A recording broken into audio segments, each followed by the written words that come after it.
नमस्कार, शुभ संध्या। स्वागत है आपका सिलेक्शन गुरुजी ऑनलाइन यूट्यूब चैनल पर।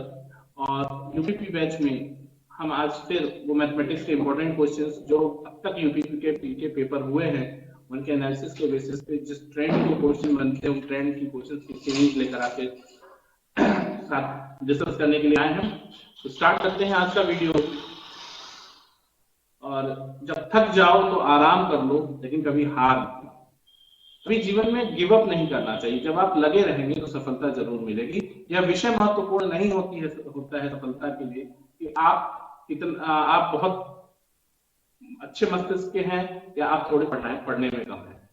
मैटर ये करता है कि आपका समर्पण और आपका डेडिकेशन आपकी तैयारी के प्रति कितना है, आप कितने मन से उसमें लगे हुए। ठीक है, तो हमें लगे रहना है तो सफलता जरूर मिलेगी। आगे बढ़ते हैं क्वेश्चन की तरफ। कह रहे हैं कि एक हाल 54 मीटर लंबा और 40 मीटर चौड़ा है।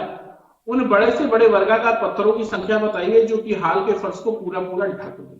ठीक है, तो बहुत सिंपल सा सवाल है, ध्यान दीजिएगा कैसे करना है आपको। एक हाल 54 मीटर लंबा और 40 मीटर चौड़ा है। चलिए ठीक है, 54 मीटर ये हो गई इसकी लंबाई और इसकी चौड़ाई कितनी हो गई, इसकी चौड़ाई हो गई आपकी 40 मीटर। ठीक, अब आप बात करेंगे अगर तो इसका HCF कितना है, तो इसका HCF हो जाएगा आपका 2। ठीक, अब ये जो 2 है ये वो है जो पत्थर की साइज होगी। वर्गाकार पत्थर है तो 2 मीटर लंबा 2 मीटर चौड़ा, तो पत्थरों की संख्या क्या होगी, ये पत्थर का साइज हो गया, सॉरी पत्थर की भुजा। ठीक, अब आप ध्यान दीजिएगा, कह रहे हैं कि ये 54 मीटर लंबा है और 40 मीटर चौड़ा है। अब ये हो गया किसका, उस वर्गाकार हाल का, उस हाल का क्षेत्रफल, और जो पत्थर है उसका क्षेत्रफल हो गया 2 × 2। आप काट लीजिए 4 में 40 और ये आ जाएगा आपको 540 पत्थरों की आवश्यकता पड़ेगी। ये कंफर्म बात हो गई कि 540 पत्थर आएंगे।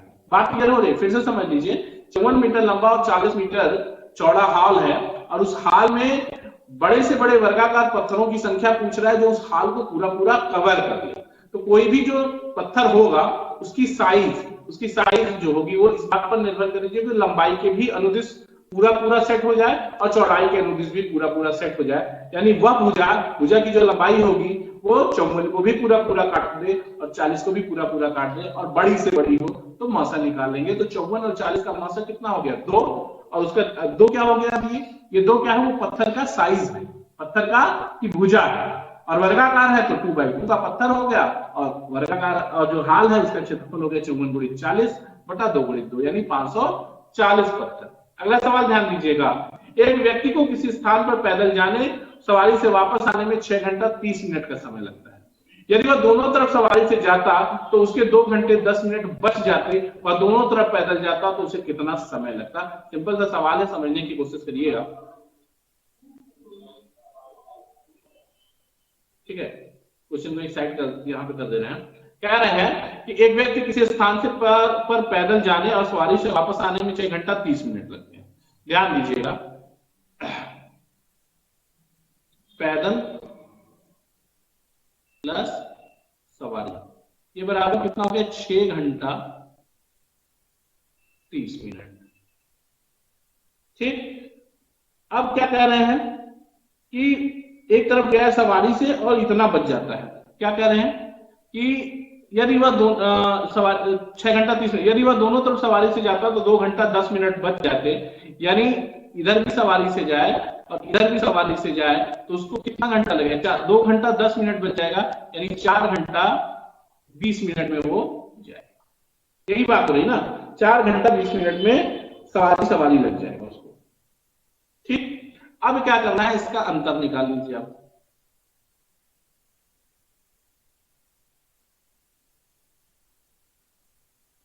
चार घंटा 20 मिनट सवारी से इधर गया, सवारी से गया और सवारी से आया तो 4 घंटा 20 मिनट लग गया। एक तरफ सवारी से जाता तो कितना समय लगता, एक तरफ सवारी से जाएगा तो उसको 2 घंटा 10 मिनट लगेगा।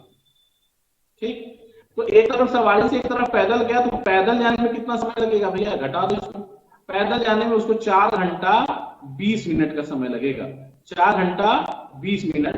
और अगर दोनों तरफ पैदल पैदल जाएगा, पैदल प्लस पैदल, तो उसका क्या हो जाएगा 8 घंटा 40 मिनट, 8 घंटा 40 मिनट लगेगा उसको। क्लियर हो रही बात? समझ लेते हैं फिर से। कह रहे हैं कि एक व्यक्ति पैदल और एक तरफ की यात्रा पैदल करता है, दूसरे तरफ की यात्रा सवारी से करता है, तो 6 घंटा 30 मिनट का समय लगता है। क्लियर हो रही बात? दूसरे तरफ क्या करें कि अगर दोनों तरफ वो सवारी से जाता है तो 2 घंटा 10 मिनट बच जाता है, यानी 6 घंटा 30 मिनट से 2 घंटा 10 मिनट बच जाता है, यानी दोनों तरफ सवारी से जाने में उसको 4 घंटा 20 मिनट का समय लगता है अगर वह एक तरफ सवारी से जाएगा। अब देखो, दोनों तरफ सवारी से गया तो 4 घंटा 20 मिनट, एक तरफ सवारी से गया तो कितना, एक तरफ सवारी से जाए तो 2 घंटा 10 मिनट, यही ना, 2 घंटा 10 मिनट। यानी पैदल अगर वो दोनों तरफ जाए, पैदल एक तरफ जाने में उसको 4 घंटा 20 मिनट का समय लगता है, अगर दोनों तरफ पैदल यात्रा करेगा तो उसको 8 घंटा 40 मिनट का समय लगेगा। इसमें कोई तकलीफ नहीं है ना, कर लोगे आराम से। देखो, पैदल प्लस सवारी 6 घंटा 30 मिनट, सवारी प्लस सवारी 4 घंटा 20 मिनट, एक तरफ से सवारी जाएगा 2 घंटा 10 मिनट, दोनों तरफ सवारी से जाएगा, और एक तरफ पैदल जाएगा तो 4 घंटा 20 मिनट, दोनों तरफ पैदल जाएगा तो 8 घंटा 40 मिनट। सिंपल। अगला क्वेश्चन ध्यान दीजिएगा, कह रहे हैं कि एक आयताकार मैदान का परिमाप 240 मीटर है जिसकी लंबाई चौड़ाई की दोगुनी है, प्रति वर्ग मीटर 100 रुपए की दर से जमीन बिकती है, तो मैदान का मूल्य ज्ञात कीजिए। सिंपल सा सवाल है। कह रहे हैं कि आयताकार मैदान का परिमाप 240, ठीक है भाई, 240 का परिमाप है इसका। तो कह रहे हैं कि 2 मान लेते हैं हम चौड़ाई भी x है, तो लंबाई कितनी हो जाएगी 2x मान लें, तो 2x क्या हो जाएगा, ये l plus b is equal to 240, या यूं कह सकते हैं आप कि 3x इज इक्वल टू, यहां से 120, तो x इज इक्वल टू 40। अब क्या हो जाएगा, लंबाई 2x बराबर 80 और चौड़ाई b बराबर x बराबर 40। क्षेत्रफल की बात हो रही है, तो क्षेत्रफल क्या हो जाएगा l इंटू बी, 8 चौका 3200 वर्ग मीटर, 3200 वर्ग मीटर आपका क्षेत्रफल हो जाएगा, और प्रति वर्ग मीटर 100 रुपए के हिसाब से बिक रहा है, तो गुणे 100 बराबर हो जाएगा 3,20,000, 3,20,000 इसका मूल्य हो जाएगा। कोई दिक्कत नहीं है, कर लेंगे। परिमाप दिया था 2l plus b equal to 240, तो 3x equal to 120, x equal to 40, लंबाई 2x है तो 80 और चौड़ाई x है तो 40। एरिया निकालना है तो लंबाई गुणी चौड़ाई 80 गुणी 40 320 हो जाएगा, 3200 हो जाएगा, और 100 रुपए प्रति वर्ग मीटर की दर से तो 100 से गुणा कर देंगे तो 3,20,000 रुपए इस पूरे प्लाट का जो है मैदान का मूल्य हो जाएगा। अगला क्वेश्चन ध्यान दीजिएगा कि मूंगफली के मूल्य में 25% की वृद्धि हो जाने पर एक व्यक्ति 48 रुपए में 1.5 किलोग्राम मूंगफली कम खरीदता है, खरीदने को विवश हो जाता है, प्रति किलोग्राम मूंगफली का वास्तविक मूल्य ज्ञात कीजिए। तो सिंपल से सवाल समझने की कोशिश करो। कह रहे हैं, इसको बहुत आराम से आप सॉल्व कर सकते हैं। देखिए, कह रहे हैं कि 25% मूल्य वृद्धि के कारण 48 रुपए में, चलो ठीक है, मान लिया हम 48 रुपए में पहले x केजी मूंगफली खरीदते थे, ये अपना फिक्स था। अगली बार हम 48 रुपए लेके गए तो हमको उसने क्या कर दिया, x माइनस 1.5 केजी मूंगफली दिया। आपने रीजन जानना चाहा कि क्या हो गया, तो उसने कहा कि ये मूंगफली हम कम इसलिए दे रहे हैं कि मूंगफली का मूल्य 25% बढ़ गया है। तो इसका मतलब सीधा सीधा है कि अगर आपको वो जो कम दे रहा है उतना वापस चाहिए, उतना आपको चाहिए, तो उतना वापस चाहिए, तो उसके लिए आपको 25% ज्यादा पेमेंट करना पड़ेगा। तो 48 का 25% 12 रुपए आपको ज्यादा पेमेंट करेंगे और आपको 1.5 किलोग्राम मूंगफली मिल जाएगी। यानी 1 केजी मूंगफली की बात अगर आप करेंगे तो 8 रुपए हो जाएगा। ये 8 रुपए प्रति केजी रेट हो गया वृद्धि के बाद, वृद्धि के बाद, और हुआ वृद्धि कितना 25% का। तो प्रति किलोग्राम मूंगफली का वास्तविक मूल्य यानी पहले का मूल्य पूछ रहे हैं कि प्रारंभिक मूल्य क्या था। ये अगर पूछ रहे हैं आपसे तो देखो पूछ क्या रहे हैं कि देखो 125% बढ़ा है, तो 125% बराबर इस समय कितना है 8 रुपए, तो 100% कितना हो जाएगा 8 बटा 125, 8 बटे 125 गुणे 100, 25 चौका 100, 25 8 चौका 32, और 32 बटे 5 का मतलब हो गया, 32 बटे 5 का मतलब होता है 5 30 और 5 चौका 20 पर केजी, तो 6 रुपया ये आंसर है। 6 रुपया 40 पैसा आपका उसका पहले का वास्तविक मूल्य। अब बात फिर से समझ लो, कह रहे हैं कि मूंगफली के मूल्य में 25% की वृद्धि हो जाने के कारण एक व्यक्ति 48 रुपए में 1.5 किलो कम मूंगफली खरीद पाता है। सिंपल सी बात। अब सीधी बात समझो कि अगर आप एक कैलकुलेशन है आपके दिमाग में कि अगर 48 रुपए में हम x केजी मूंगफली खरीद रहे थे, तो अगली बार जब जाएंगे तो 48 रुपए में हमको x माइनस 1.5 केजी यानी 1.5 किलो कम तौल के देगा। अब पूछने पे कारण ये बताएगा कि भैया मूंगफली का मूल्य बढ़ गया है 25%, तो आप कहेंगे अच्छा ठीक है भाई, जो कम दे रहे हो वो भी दे दो, यानी 1.5 किलो जो कम दे रहे हो वो भी दे दो, बाकी का हम उसका पेमेंट कर देते। तो पेमेंट कितना करोगे, मूल्य 25% बढ़ा है, तो 48 रुपए का जब 25% पेमेंट करोगे तो 48 रुपए का 25% कितना हुआ, 12 हुआ। 12 रुपया पेमेंट किया, 1.5 किलो मिल गया जो कम दे रहा था वो। ठीक है, अब आप समझो कि 1.5 किलो अगर 12 रुपए में मिल रहा है तो 1 किलो कितने में मिलेगा, 8 रुपए में मिलेगा। ये 8 रुपए कब मिल रहा है, जब 25% वृद्धि हो गई है। अब 25% वृद्धि हो गई है तो 25% का मतलब 125% बराबर 8, तो पहले का मूल्य क्या था, 100% बराबर 6.40, 6 रुपए 40 पैसे पहले का मूल्य था। इतनी बात में कोई दिक्कत नहीं है। आगे देखते हैं अगला क्वेश्चन। कह रहा है कि एक नल किसी टंकी को 40 मिनट में भरता है और एक अन्य नल 60 मिनट में खाली कर देता है। यदि दोनों नल एक साथ खोल दी जाए तो टंकी को भरने में कितना समय लगेगा। सिंपल सा सवाल है, एकदम आराम से कर लेना है। देखो, कह रहा है कि एक नल किसी टंकी को 40 मिनट में भरता है दोस्त, और बी जो नल है वो खाली करने वाला नल है, इसको 60 मिनट में खाली कर देता है। इसका एलसीएम कितना हो गया, 120, तो 4 कहीं 12 और 60 गुना 120। 3 भर रहा है, 3 प्लस कर रहा है और 1 खाली कर रहा है, यानी ए प्लस बी दोनों मिल जाए तो 1 मिनट में भार कितना रहा है, 1 भार भर रहा है। तो पूरा भरने में तो टंकी को 40 मिनट में भरता है और एक नल 60 मिनट में खाली करता है। यदि दोनों नल एक साथ खोल दिए जाए तो खाली टंकी को भरने में कितना समय लगेगा।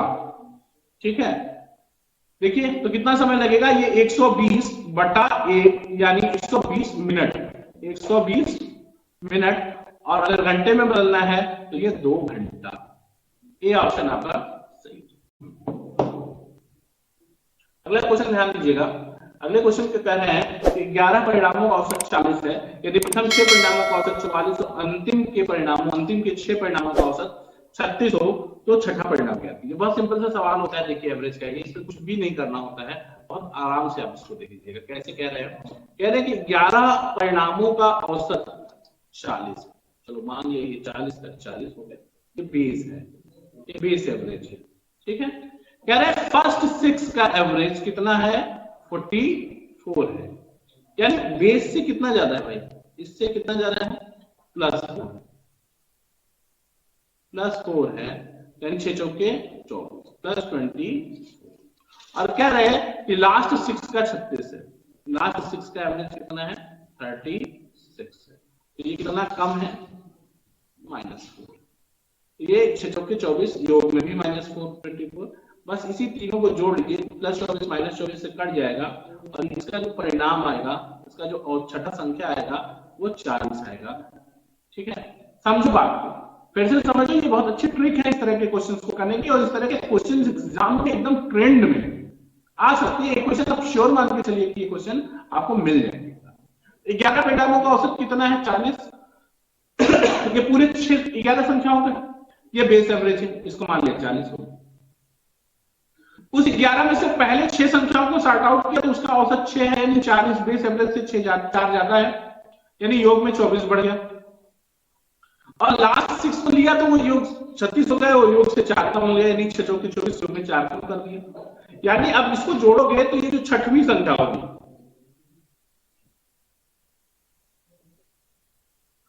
छठवीं संख्या 40 हो गई। ठीक है, अगला सवाल ध्यान दीजिएगा। एक समबाहु चतुर्भुज का क्षेत्रफल 27 वर्ग मीटर है। एक समबाहु चतुर्भुज का क्षेत्रफल 27 वर्ग मीटर है तथा इसका एक विकर्ण 9 मीटर है, तो दूसरा विकर्ण क्या होगा। समबाहु चतुर्भुज है, आपको पता है क्षेत्रफल क्या होता है, समबाहु चतुर्भुज का क्षेत्रफल होता है हाफ d1 d2, यानी दोनों विकर्णों के गुणनफल का आधा उसका क्षेत्रफल होता है, 27 हो गया। यानी 1/2 गुणित 9 गुणित D2 बराबर 27। तो 9 त्रिके 27 और D2 कितना हो जाएगा 6। D2 कितना हो जाएगा 6। ये आपका आंसर है। ये फार्मूला बेस्ड क्वेश्चन है कि यदि कोई समबाहु चतुर्भुज है तो समबाहु चतुर्भुज का क्षेत्रफल होता है उनके विकर्णों के गुणनफल का आधा, हाफ D1 D2। D1 9 है तो D2 6 हो जाएगा। कह रहे हैं 10%, 17% और 25% के समतुल्य एक छूट ज्ञात कीजिए। क्रमिक छूट के समतुल्य बट्टा क्या है? ठीक है, 10%, 17% और 25% के क्रमिक छूट के समतुल्य बट्टा क्या होगा? ठीक है, ध्यान देना, सिंपल कर लो। मान लो कोई वस्तु 100 की है तो इसको छोड़ दो, 10% डिस्काउंट दिया तो 90% लिया,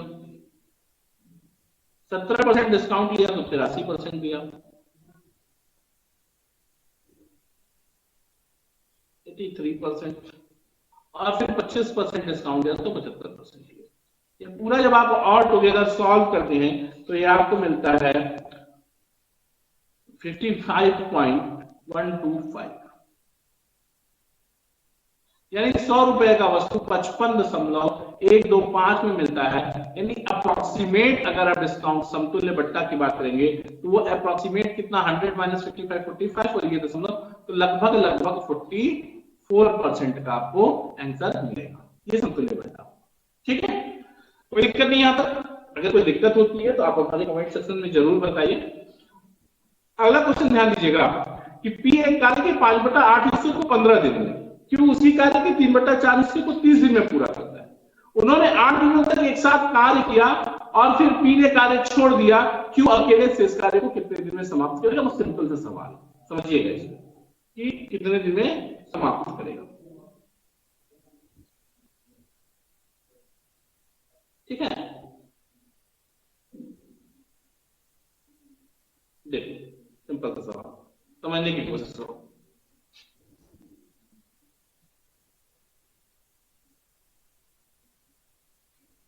देखो क्वेश्चन यहाँ पे क्या कह रहे हैं, P एक कार्य के 5/8 भाग को 15 दिन में कर सकता है। देखो P कोई काम है, उसका 5/8 भाग 15 दिन में करना,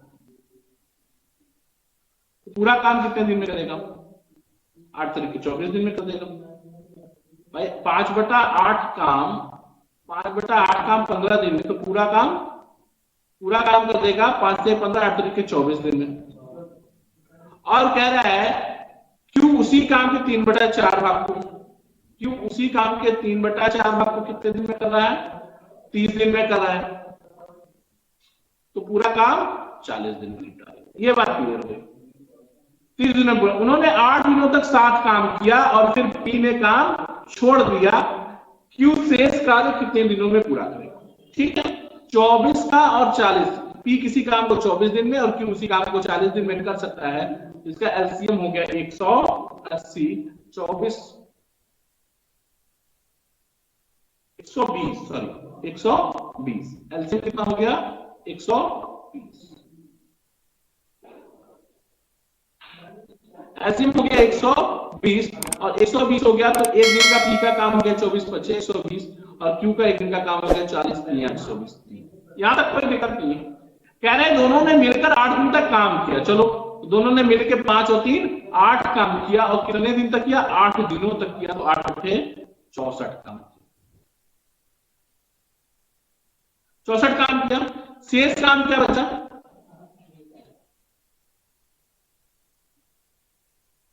शेष काम क्या हो गया? 120 माइनस 64 बराबर कितना हो गया? 56 काम हो गया। अब कह रहा है कि P ने कार्य छोड़ दिया, अब शेष कार्य Q अकेला करेगा, तो Q अकेला शेष कार्य कितने दिन में पूरा करेगा? Q के जिम्मे आ गया कितना काम? 56, Q के जिम्मे 56 काम आ गया भैया, और एक दिन में Q कितना काम करता है? 3 काम करता है, तो आप इसको भाग दे देंगे तो 3 का 3 3 24 18 सही 2/3 घंटा। ठीक है, तो 18 से 2/3 घंटे का मतलब हो गया 18 घंटा, 18 से ही 2/3 दिन आएगा सभी।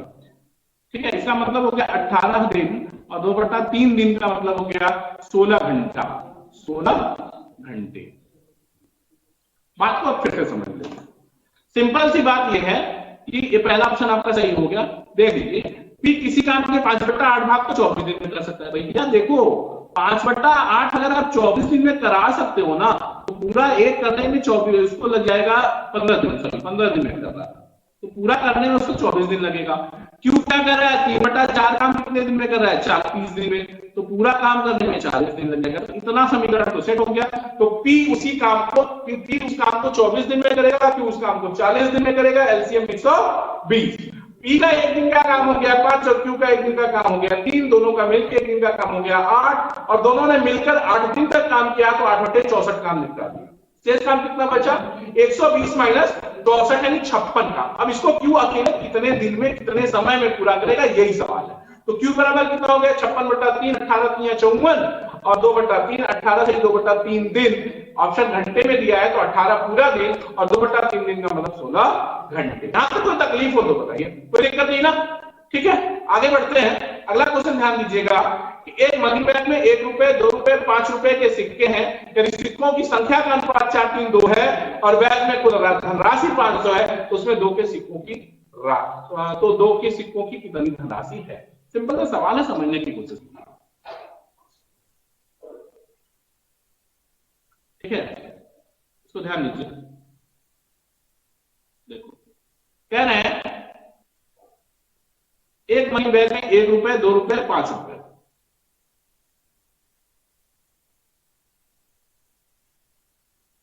₹2, ₹5। ठीक है, संख्या का क्या अनुपात है भाई, संख्या का अनुपात है इनके, संख्या का अनुपात है 4 संबंधे 3 संबंधे 2। ठीक है, अब भाई संख्या का अगर यह अनुपात है तो मूल्य का अनुपात क्या हो जाएगा, सिंपल समझो बात, इनका मूल्य का अनुपात क्या हो जाएगा, 4 रुपए, अगर 1 रुपए के 4 सिक्के हैं तो मूल्य 4 रुपया, 2 रुपए के 3 सिक्के हैं तो मूल्य 6 रुपया, और 5 रुपए के 2 सिक्के हैं तो मूल्य 10 रुपया, यानी 4, 6 और 10। तो मूल्य का अनुपात 4 संबंधे 6 संबंधे 10, यानी अनुपातिक योग की बात करेंगे तो इसका मूल्य कितना हो गया, 20 भाग बराबर 500। 1 भाग बराबर 500, 0 0 से खत्म, 1 भाग बराबर 25। 1 भाग का मूल्य 25 रुपए। कह रहे हैं 2 रुपए के सिक्कों की राशि, तो 2 रुपए के सिक्के कितने हो जाएंगे, 25 छक्का 150। यह मूल्य 6 है, 1 भाग का 6 भाग है और 1 भाग का मूल्य 25, तो 2 रुपए के सिक्के 6 गुणे 25 बराबर 150। कोई दिक्कत हो तो बताइए।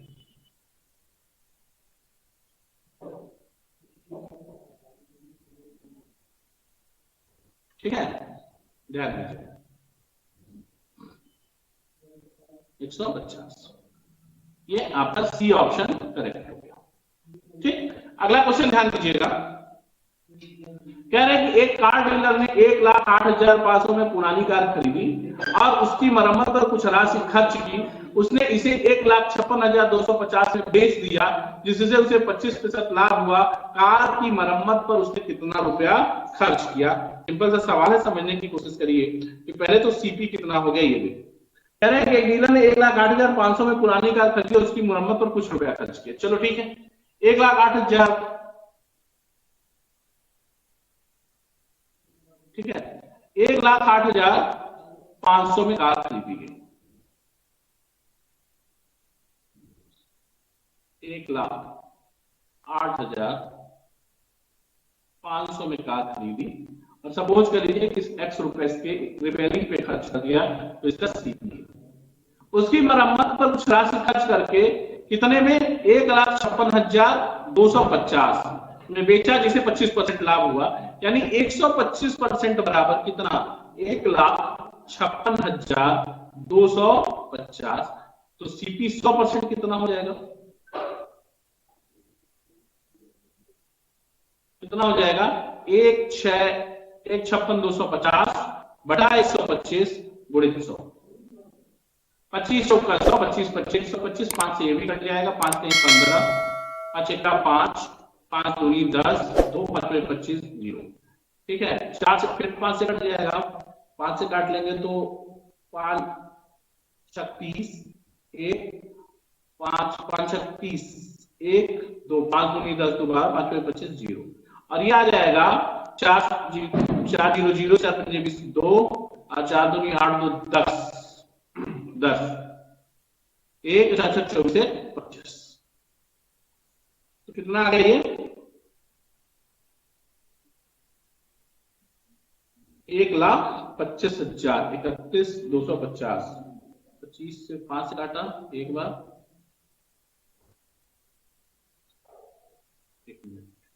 5 हाँ एक ही बार कटा, सॉरी सर, ठीक है, इतना है। इसको 1,25,500 आ जाएगा। और आपने 1,08,500 में खरीदा था, तो रिपेयरिंग पे कितना हो गया, घटा देंगे 1,08,500, यहां से घटा देंगे तो आपको मिल जाएगा 16,500।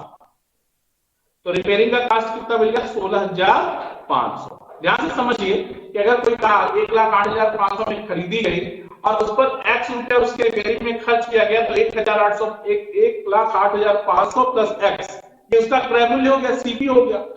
1,56,250 में 25% प्रॉफिट पे बेचा गया है, यानी 125%। तो 125% बराबर 1,56,250। तो सीपी 100% क्या होगा, 1,56,250 बटा 125 गुणित 100, 1,25,000 ये आपका क्रय मूल्य हो गया। और इस क्रय मूल्य में 1,08,500 की आपने गाड़ी खरीदी है, शेष पैसा आपने रिपेयरिंग पे खर्च किया है, तो इसमें से घटा देंगे तो इसका अंतर जो आ रहा है 16,500, ये रिपेयरिंग कॉस्ट है। कोई दिक्कत नहीं है, कर लेंगे। अगला क्वेश्चन ध्यान दीजिए, कह रहा है कि किसी कक्षा में छात्रों का औसत वजन 69.5 किग्रा है। जब 68 किग्रा औसत वाले 10 छात्र कक्षा में शामिल होते हैं और 60 किग्रा वजन वाले 6 छात्र कक्षा छोड़ते हैं, तो यह देखा गया कि छात्रों के नए समूह में वजन से में 2 किग्रा की वृद्धि हुई। अब कक्षा में कितने छात्र हैं? ठीक है, सिंपल सवाल समझिए।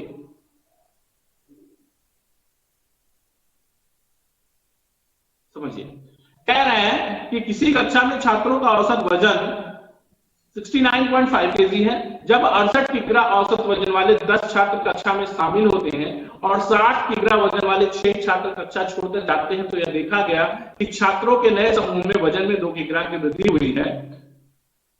हुई है। अब कक्षा में कितने छात्र हैं? बहुत सिंपल सा देखना है बात। क्या है क्वेश्चन, देखो हमारा जो एवरेज है अभी वो है 69.5। ठीक है, कह रहे हैं कि 68 केजी वाले औसत वाले 10 छात्र कक्षा छोड़कर गए और आए कितने, तो आए कितने 10 छात्र गए और 60 किग्रा वजन वाले 6 छात्र शामिल हो गए। तो देखो आने वाले जो है,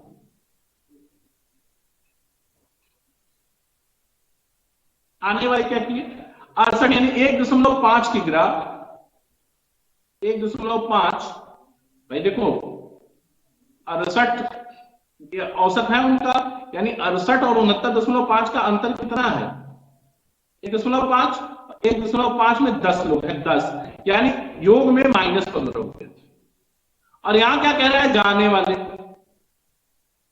वाले गए, कितना लेके गए, 60 किग्रा वजन वाले 6 छात्र जाते हैं, यानी 9.5 प्लस है, जाते तो ये 9.5 ज्यादा है और गुणित 6, तो ये बराबर हो गया आपके 57 के 30 3 और 6 54 57 केजी प्लस हो गया। 15 माइनस हुआ और 57 प्लस हुआ, इस दोनों का डिफरेंस। ठीक है, इसको ध्यान से लिख लो।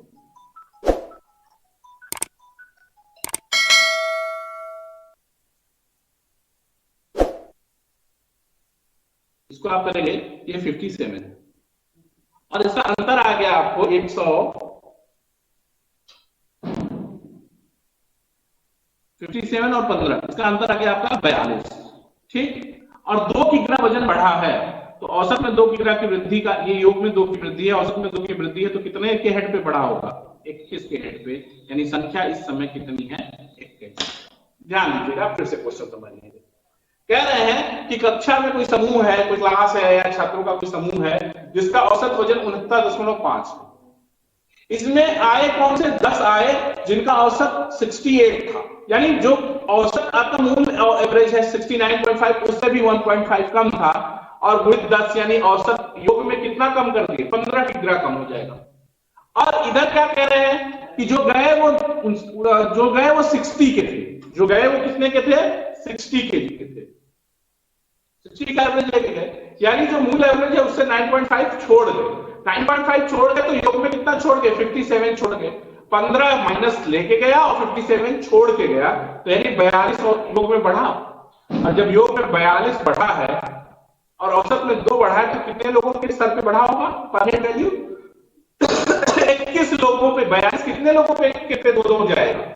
21 लोगों में 2 बांटोगे तो 42 आएगा, यानी जो संख्या है वो 21 की है। अगला क्वेश्चन ध्यान देना, एक व्यक्ति 19,500 रुपए में 2 घोड़े खरीदे, घोड़े को उसने 20% हानि पर बेचा था, दूसरे को 15% लाभ पर बेच दिया। यदि दोनों घोड़ों का विक्रय मूल्य समान है तो दोनों घोड़ों का क्रय मूल्य ज्ञात कीजिए। एक निकाल लीजिए, दूसरा अपने आप इस ऑप्शन से मिल जाएगा आपको। देखिए क्या कह रहे हैं, कह रहे हैं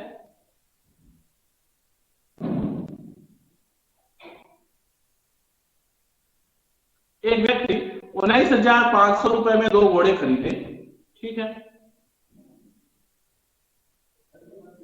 19,000 उस घोड़े खरीदे घोड़ों को उसने 20% घोड़ों को उसने 20% हानि पर तथा दूसरे को एक को 20% की हानि पर और दूसरे को 15% के लाभ पर बेचा, ठीक है। तो क्या कह रहे हैं ये? देखो, जो 20% हानि पर बेचा है उससे रिटर्न कितना आएगा? 80%, और जो हानि पे बेचा है, जो लाभ पे बेचा है उससे रिटर्न आएगा 115%। यही मामला है ना। यानी देखो, यानी अगर इसको दे दोगे तो ये कितना आ जाएगा? 16, ये 23, ठीक। ए और बी का अनुपात कितना हो गया? 16, और इनके मूल्यों का अनुपात कितना हो गया? 16 संबंधित 23, और 16 संबंधित 23 का भाई 16 संबंधित 23 योग हो जाएगा इसका 39, और 39 बराबर हो जाएगा आपको 19,500, या 1 बराबर हो जाएगा 500। तो किसका कह रहा है? एक घोड़े का। तो 16 कितना हो जाएगा? 16 बराबर हो जाएगा 8,000। एक घोड़ा आपका 8,000 का हो जाएगा, और दूसरा 23 10,000, 23 का मतलब 11,500। ये आपका बी ऑप्शन करेक्ट हो जाएगा। समझ गए बात को? एक 80% मिला, एक 15% मिला, ठीक है, और 80% मिला और 115%, तो 16 संबंधित 23 का अनुपात हो गया, और अनुपाती के 39 बराबर 19,500, तो 1 बराबर 500, 16 बराबर 8,000 और 23 बराबर 11,500। यहां तक बात क्लियर है? अगला क्वेश्चन ध्यान किया, कह रहे हैं कि एक व्यक्ति शांत जल में 5 मीटर प्रति घंटा की चाल से नाव चला सकता है। यदि धारा की गति 2.5 किमी प्रति घंटा है तो इसे धारा के विपरीत दिशा में समान दूरी तय करने के लिए धारा की दिशा में लगे समय से 4 घंटा अधिक समय लगता है। दूरी क्या? मान लेते हैं दूरी x है, दूरी x है, मान लिया दूरी x। धारा के विपरीत, देखो भाई, धारा के साथ जाएंगे तो x के बटा 7.5, और धारा के विपरीत जाएंगे, देखो धारा के साथ कितना हो जाएगा? x की बाई 15/2, x के बटे 15/2, और धारा के विपरीत 15 के बटा 5/2, ठीक, x के बटा x बाई 5/2। तो यहां पे क्या हो जाएगा? धारा के साथ x, धारा के विपरीत x के बटे 5/2, और धारा के साथ x के बटे 15/2, ये बराबर आ रहा है 4 घंटे। ऊपर कितना हो जाएगा? 2x by 5 minus 2x by 15 is equal to 4। क्या यूं कह सकते हैं आप कि 3 से ऊपर नीचे गुणा कर लीजिए तो 6x में 4x by 15 is equal to 4, या x is equal to 15 kilometre. x बराबर कितना आ जाएगा? 15 किलोमीटर। ठीक है, कोई दिक्कत, कर लोगे? ध्यान दो, फिर से कह रहे हैं कि देखो ये है, यहां से यहां तक जाना है, मान लो यहां से यहां तक जाएंगे तो धारा के साथ जब जाओगे तो 15/2 किलोमीटर प्रति घंटा की चाल होगी, और धारा के विपरीत लौटोगे तो 5/2 किमी प्रति घंटा चाल होगी। तो अब दूरी मान लो यस है, तो धारा के विपरीत जब लौट रहे हो तो आपकी चाल क्या हो जाएगी, समय कितना लगेगा, समय बराबर दूरी बटा चाल, x के बटे 5/2 माइनस x के बटे 15/2 बराबर 4 घंटा। सॉल्व कर लोगे तो x बराबर 15 आवर्स, ये आपका बी ऑप्शन सही है, कोई दिक्कत नहीं है। अगला क्वेश्चन ध्यान दीजिएगा, कह रहे हैं कि 8,750 रुपए की राशि को जब वार्षिक रूप से चक्रवर्ती की जाने वाली 8% ब्याज दर पर निवेश किया जाता है तो 2 वर्ष बाद 19,683 रुपए मिश्रधन प्राप्त होता है, आर का मान ज्ञात कीजिए। सिंपल सा सवाल है, समझ लीजिएगा, ठीक है। इतने की राशि को जो आर निकालना है आपको, ठीक है, आर निकालना है, देखिए कैसे आएगा आर। इसके लिए एक फॉर्मूला है अपने पास, आर इज इक्वल टू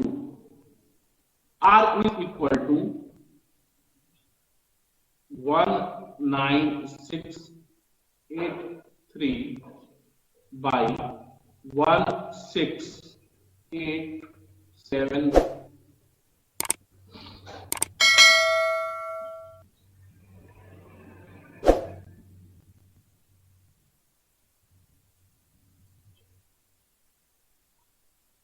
19,683 बटा 16,875, ठीक है, की पावर 1/2 -1, 2 साल का है ना, तो T2 माइनस T1, हाँ, -1 इंटू,